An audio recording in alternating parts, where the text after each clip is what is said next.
0573-686624, 0573-68. Alejandro Félix, especialista en redes sociales, colaborador de Proyecto Puente. Te vamos a tener que dar más guerra, maestro. Estás muy escondidito, ¿eh? ¿Cómo estás, mi estimado? Buenos días, bienvenido. Buenos días, qué gusto saludarte. Feliz año, todavía se vale, ¿no? Exacto, feliz año, perdón, es que ya se va de aquí al 2 de febrero, ¿no? La Candelaria. Claro que sí, Luis. Lo mejor para ti y tu familia, por supuesto. Mucha buena vida. Igualmente, bendiciones. A ver, ¿cuáles son las reglas? Yo he sostenido y me sostengo en eso, obvio. Somos aquí demócratas, liberales, es decir, y defendemos, por supuesto, la libertad, pero con límites. En todas partes hay límites, en las empresas, en todas partes hay límites y uno tiene que, pues de alguna manera, sujetarse también. Límites que obvio no contravengan el orden democrático, pero en este caso las empresas, ojo, de redes sociales, nosotros aceptamos esas reglas, Alejandro. Sí, Luis, mira, yo creo que el debate debería ser en torno de las personas que fallecieron, de la violencia que se generó y cómo se generó. Ahí debería estar puesto el debate, no en tanto a las redes sociales, pero te comento, la primera enmienda, y digo, tenemos que entender el contexto, porque es clave el contexto. Esto sucede en Estados Unidos, con empresas que son de Estados Unidos, en un ambiente que sucede en Estados Unidos. Se habla de la primera enmienda, que esta protege, obviamente, que fue la primera enmienda de la Constitución de los Estados Unidos, protege los derechos de la libertad de religión y la libertad de expresión sin interferencia del gobierno. Fíjate qué importante esto que te voy a decir. Realmente pasa lo siguiente. Imagínate que tú estás en un restaurante, Luis. Eres una empresa privada. Si tú empiezas a incitar la violencia, pues te van a sacar del restaurante, Luis. Eso es precisamente el tema que debemos de entender. No son las empresas que estén por encima de un ente gubernamental.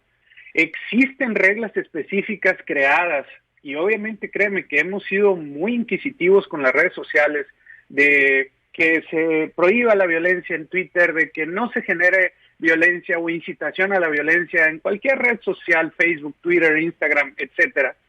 Y estas han ido creciendo en cuanto a una normativa interna, precisamente para mejorar un ambiente de comunicación dentro de estas empresas tecnológicas.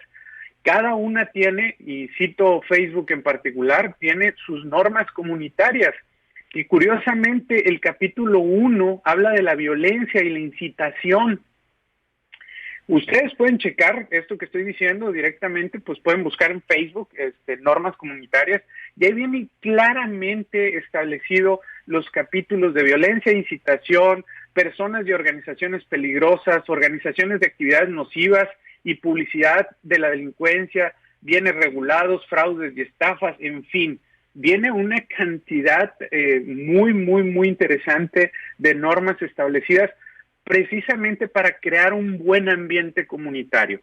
Asimismo lo hace Twitter y tiene su política relativa a la glorificación de la violencia y te dice y te da una descripción muy clara y muy precisa de cómo se incumple esta política y qué sucede en caso de que se incumple.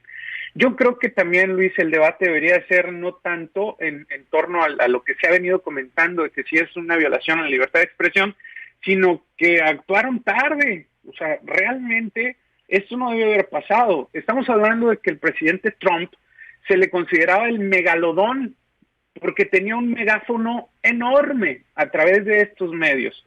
Obviamente, ¿cómo no podían trabajar estas empresas en banearlo y quitarle ese megáfono si están viendo, ojo, por eso cité el contexto, esto sucedió en Estados Unidos, es su país? Obviamente esas empresas tecnológicas están en ese país y a esas empresas tecnológicas tampoco les conviene que se cree un ambiente de violencia generado a través de sus propias empresas tecnológicas. Yo creo que, insisto mucho en eso, que debemos de entender que no iban a permitir que se generara más incitación a la violencia. No voy a entrar en el tema si esto que es mentira o que es verdad, o simplemente, como muchos lo han dicho, bueno, ¿por qué hay presidentes que no les han quitado Twitter, que no les han quitado Facebook y que incluso son asesinos, ¿no?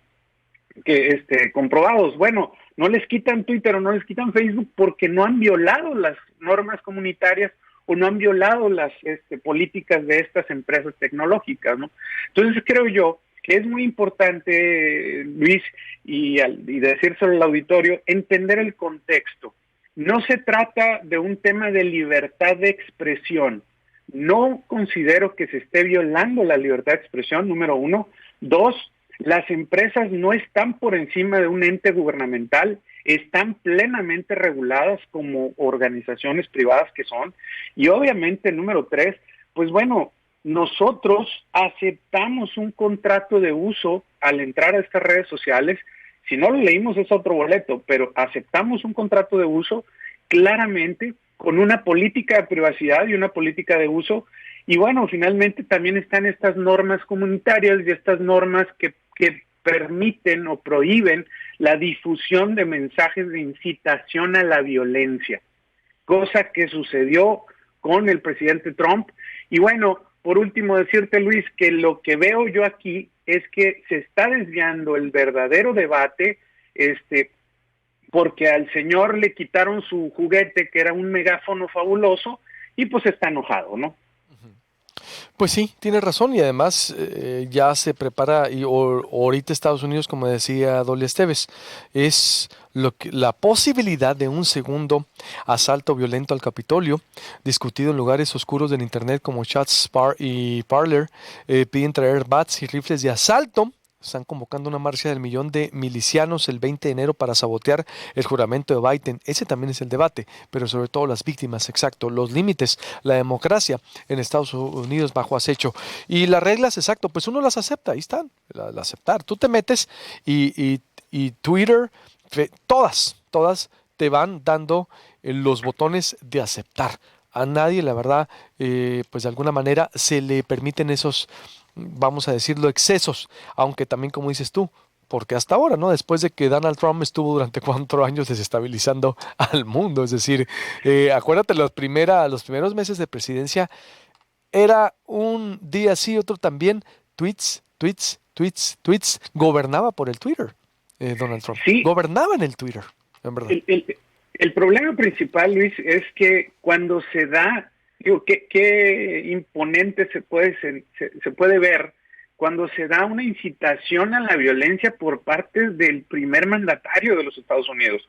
Ese es el problema. Ahora, creo que sí van tarde, sin embargo sí actuaron, y eso quiero dejarlo muy claro. Aquí, si queremos hablar de que si las redes sociales nos están censurando o no, o están actuando o no, yo creo que el debate debería ser, pues que haya más redes sociales, Luis. O sea, sé que hay áreas que se sienten relegadas, no voy a hablar de los sectores, pero hay sectores, minorías sobre todo, que se sienten excluidas de estos gigantes tecnológicos. Bueno, yo creo que lo importante sería crear más empresas tecnológicas que sean más abiertas y que permitan darle voz a estas minorías. Pero ese no es el debate ahorita, Luis. Yo creo que el debate es marcar un hasta aquí donde hay una incitación clara a la violencia y sobre todo que hay reglas específicas con estas empresas tecnológicas que fueron violadas. Y por eso le tumbaron Parler también. Y obviamente desde otras plataformas, ¿no? Que también incumplieron por la incitación a la violencia. Puedes ver una cantidad de medios enormes en Estados Unidos que están cubriendo este proceso y te están diciendo de que el FBI, a través de estos gigantes tecnológicos, tienen información específica de personas específicas también que estaban incitando a esta violencia que acaba de comentar Dolly Esteves. Esto no es de algo que yo sentí o algo que me imaginé. Tienen la información y por ello están actuando, Luis. Entonces, no olvidemos que aquí el debate no es a la libertad de expresión, es a la incitación a la violencia por el primer mandatario de los Estados Unidos. Eso sostenido, es decir, eso exactamente. Si alguien se desquicia y el hombre más poderoso exactamente incendia la Casa Blanca y decide transmitirlo en YouTube, en Twitter, en Facebook, es decir, ellos están diciendo, hay límites. Yo estoy de acuerdo contigo, es decir, ya en este mundo tiene que haber en todos los aspectos un límite. Todos los tenemos, todos es todos. yo lo tengo, Y tú lo tienes, todos los tenemos y aceptas reglas. Si no hay reglas, imagínate si no hubiera reglas, si no hubiera, es decir, todos estamos sujetos a un límite. Los que gobiernan, los que no gobiernan. El que no quiera tener límites, pues se vaya a la selva, a la ley de la jungla. Y ahí también ya hay límites. Te denuncian si haces tu desastre en contra del medio ambiente. Así que en este mundo hay límites. En fin, Alejandro, te agradezco mucho. Estamos en contacto. un fuerte abrazo, Luis. Saludos. Igualmente, saludos. 6624-057368, el WhatsApp para el estudio de Proyecto Puente. Volvemos aquí en Proyecto Puente.